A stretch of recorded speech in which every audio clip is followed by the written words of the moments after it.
thu tiền. Rồi bạn nó đi thu tiền. Đã nghĩ hôm nay không thấy làm gì không? Hôm qua hơn 2 giờ đã ra đây, nay chưa thấy làm.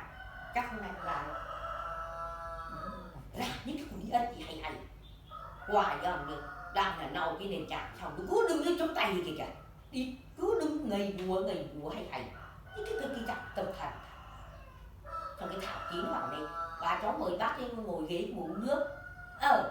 Kệ bác. Vậy xong rồi ngồi một lúc xong rồi nó về. Bà ấy được chồng khéo nói vậy. Nghĩa khéo nói lắm mà Thùng ạ. Khiêm nói rút ruột ra. Khéo. Bà thì ngờ quá, một bà thì coi là chứ bằng bộ viện. Ăn nói đâu nước cất cái bà. Hôm qua cái chủ nhật có nào vậy? Chủ nhật á? Có nào vậy? Không vậy? Không, không để nghỉ. Bây giờ đi Tết thì về 6 giờ rồi, 6 giờ đã nghỉ rồi. Đi việc ở đây. Cháu nói thì làm hết tuần thì nó nghỉ chứ. Nó làm đến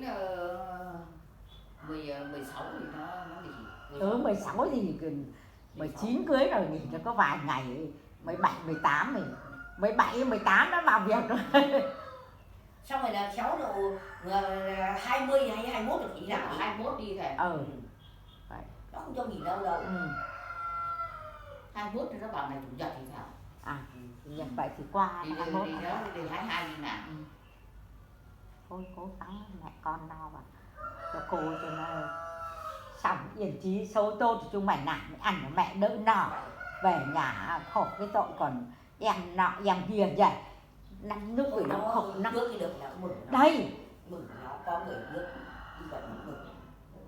Nó không may nó phải vậy chứ còn nếu mà nó chuối đồng bên cạnh đó thì mẹ nó thuận ra thì bà bây giờ chả phải nào nghĩ gì nữa nhỉ, đặng phải nào nghĩ gì nữa là phải nào thì cứ rồi nhà nào còn bà đây dỗ nhà vẫn dỗ nhà bà nhà nó có mỗi mình là bà làm bữa cơm không từ em đã bốc cái đá chuối em phơi xong rồi là cái mực nó của bà làm gì vậy tôi bốc cái đá chuối nó phơi vậy xong là bảo này nhà em gì vậy nó vô cụ mẹ cháu làm cái bừng bằng mấy mâm nó là phải làm 3 mâm đủ cúng nhưng mà chắc chỉ rồi một 2 mâm đấy đâu có mỗi cháu cái Tiến với lại ông Hồng ông bên cái thằng Hạnh là nào còn bà Râu 14 là bán hàng thì chắc đi nữa thì xuống nhưng cần những mừng bảo vậy bây giờ làm thì chẳng có ai đi bữa thì mới có người đâu bằng chỉ rồi là ngồi 2 mâm. Cái Thúy nó đi làm mãi 11 rưỡi nó về chắc là không biết nó có bạc rồi nhẹ dỗ cụ mà gần đấy không vào có người thì nó cũng bốc bạc